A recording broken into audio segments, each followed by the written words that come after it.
өзіміз үйрене алмай жүрген көптеген датчиктарды қосуды үйретті және жұмыс жасау ретін үйретіп кетті. Және өзіміз білмейтін бірнеше сұрақтарға жауаптар ала алдық.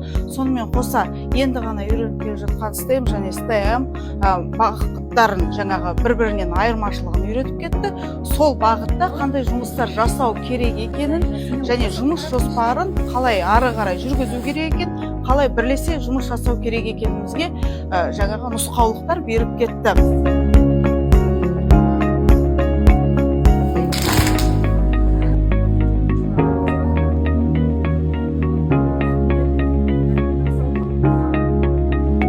Назарбаев зияткерлік мектебінен мамандар өздерін келіп жұмыстармен таныстырып, зертханалық жұмыстармен бізге үлкен көмектерін жасады.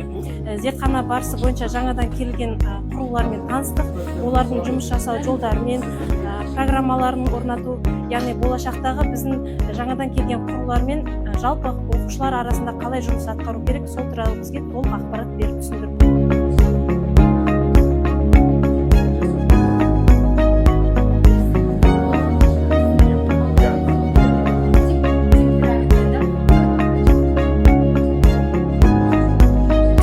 Өткен семинардан керемет жақсы әсерлер алдық. Өзімізге көп нәрсе түйдік. Жаңа жобаларды көрдік. Сол жобамен болашақта жұмыс жасаймыз.